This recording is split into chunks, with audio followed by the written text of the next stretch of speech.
নমস্কাৰ, welcome back to my channel. আশা কৰিছোঁ সকলো ভালে আছে, মোৰো ভাল।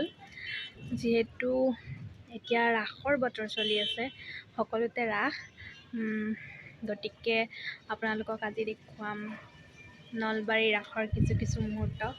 যিহেতু নামনি অসমৰ ৰাস বুলি ক'লে এক সুকীয়া মাদকতা আছে, এক সুকীয়া বৈশিষ্ট্য আছে। আগতে ময়ো চাই পোৱা নাই, আজি ফাৰ্ষ্ট যাম। আৰু আজি কোন আহিব জানেনে? আজি আহিব বলিউডৰ মোহময়ী অভিনেত্ৰী হেমা মালিনী। দেখা পাম নে নাপাম নাজানো, শুনিছোঁ বহুত মানুহ হয় বোলে। গতিকে আপোনালোকে ভিডিঅ'টো স্কিপ নকৰাকৈ চাই থাকক।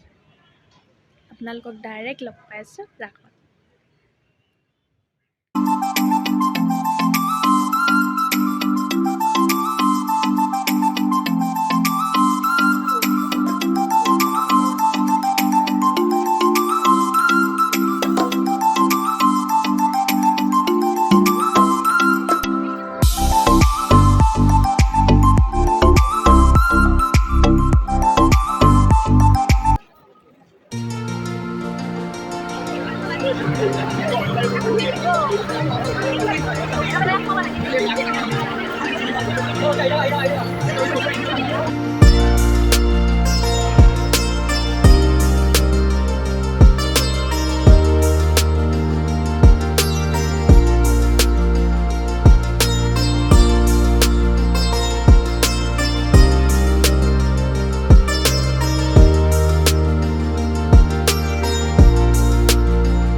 ভাৰতৰ বিজ্ঞানৰ ইতিহাস সমুজ্জ্বল আছিল, মাত্ৰ বিস্মৃতিহে আমাক দুৰ্বল কৰিছিল।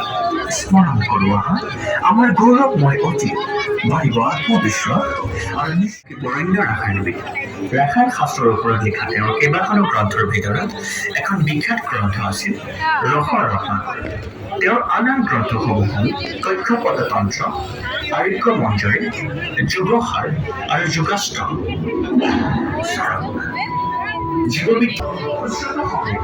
আনকি আধুনিক প্লাষ্টিক সাৰ্জাৰি কিভাবে কৰানো সম্ভব তাৰও বৰ্ণনা আছে।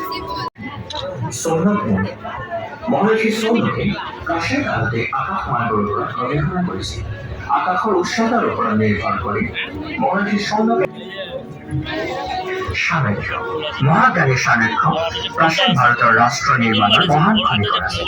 তেখেতৰ আছিল স্থাপত্য শাস্ত্ৰৰ ওপৰত অগাধ জ্ঞান। চাণক্যই তেওঁৰ অৰ্থশাস্ত্ৰত লিখিছে, ৰজাই যি পবিত্ৰ মনোভাৱেৰে মন্দিৰ নিৰ্মাণ কৰে, তেওঁ তেনে ভাৱ লৈ পানী সংৰক্ষণৰ বাবে ব্যৱস্থা গ্ৰহণ কৰিব।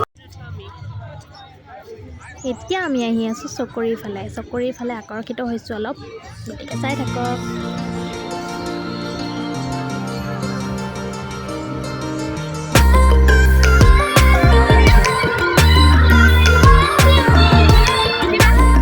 আৰু এয়া আমি উঠিলোহি এতিয়া ব্ৰেক ডান্সত।